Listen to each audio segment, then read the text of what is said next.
Assalamualaikum warahmatullahi wabarakatuh. Hai, apa kabar Bapak Ibu dosen? Pada kesempatan ini saya akan berbagi konten materi tentang bagaimana cara menyusun dan langkah-langkah menulis buku ajar.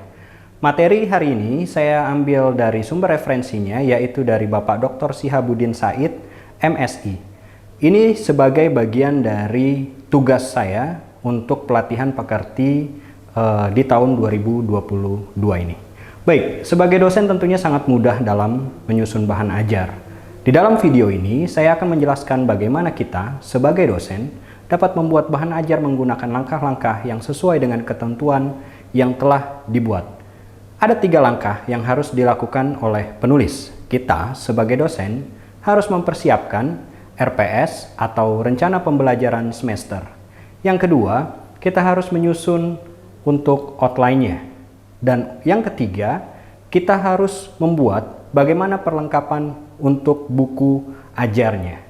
Nah, saya akan menjelaskan satu persatu. Yang pertama adalah kita harus mempersiapkan RPS. Kenapa RPS itu harus disiapkan? RPS penting disiapkan karena yang pertama adalah RPS sebagai acuan proses pembelajaran dari mata kuliah atau pelajaran tersebut. Jadi, RPS sangat memudahkan kita sebagai panduan bagaimana kita menentukan bahan ajar atau membuat bahan ajar tersebut berdasarkan mata kuliah dan pelajarannya. Yang kedua adalah RPS sebagai materi atau substansi buku ajar.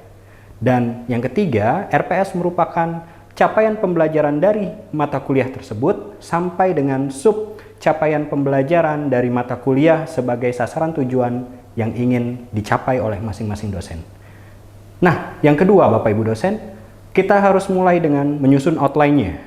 Yang pertama, bagian awal atau pendahuluan, kita harus membuatkan deskripsi dari mata kuliah itu.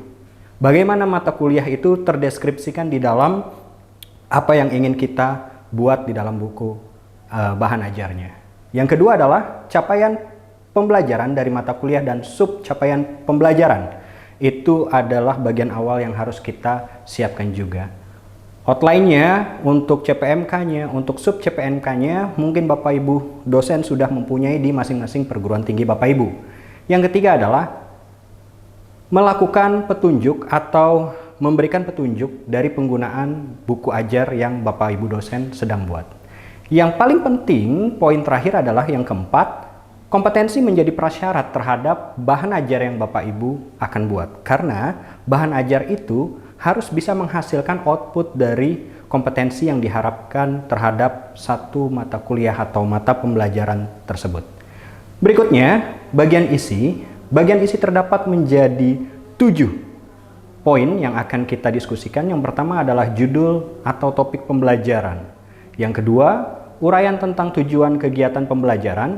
Yang ketiga, materi pembelajaran yang sesuai dengan topik pembelajaran. Dan yang keempat, kesimpulan dari materi pembelajaran tersebut. Nah, poin selanjutnya ada di poin kelima, yaitu bagaimana tugas yang diberikan kepada mahasiswa itu bisa menjadi feedback kita sebagai dosen untuk mengevaluasi. Lanjutannya ada di poin keenam, untuk mengetahui bagaimana tes formatif yang bisa kita berikan kepada mahasiswa untuk pertemuan selanjutnya. Yang nomor 7 adalah kunci jawaban untuk mengetahui jumlah bab yang sesuai dengan jumlah kegiatan pembelajaran yang kita buat. Poin yang terakhir adalah poin C, yaitu bagian akhir. Harus memiliki 1 daftar pustaka. Yang kedua adalah glosarium. Ini wajib karena untuk dosen. Yang ketiga indeks. Yang keempat lampiran sesuai kebutuhan mata kuliah, dan yang kelima biografi penulis. Poin ketiga, untuk pembuatan buku ajar, buatlah perlengkapan untuk buku ajar tersebut. Nah, ini perlengkapan yang sangat sederhana, Bapak Ibu dosen pasti sangat memahaminya. Yang pertama adalah cover, yang kedua adalah lembar persembahan atau sesuai kebutuhan, kata pengantar, daftar isi, dan daftar tabel. Nah, bagaimana Bapak Ibu dosen? Mudah kan untuk membuat acuan atau langkah-langkah membuat bahan buku ajar? Yuk, mari kita bareng-bareng untuk bisa membuat bahan ajar yang terbaik untuk mahasiswa kita. Saya Niko G. Saputra, salam. Wassalamualaikum warahmatullahi wabarakatuh. Sampai jumpa lagi.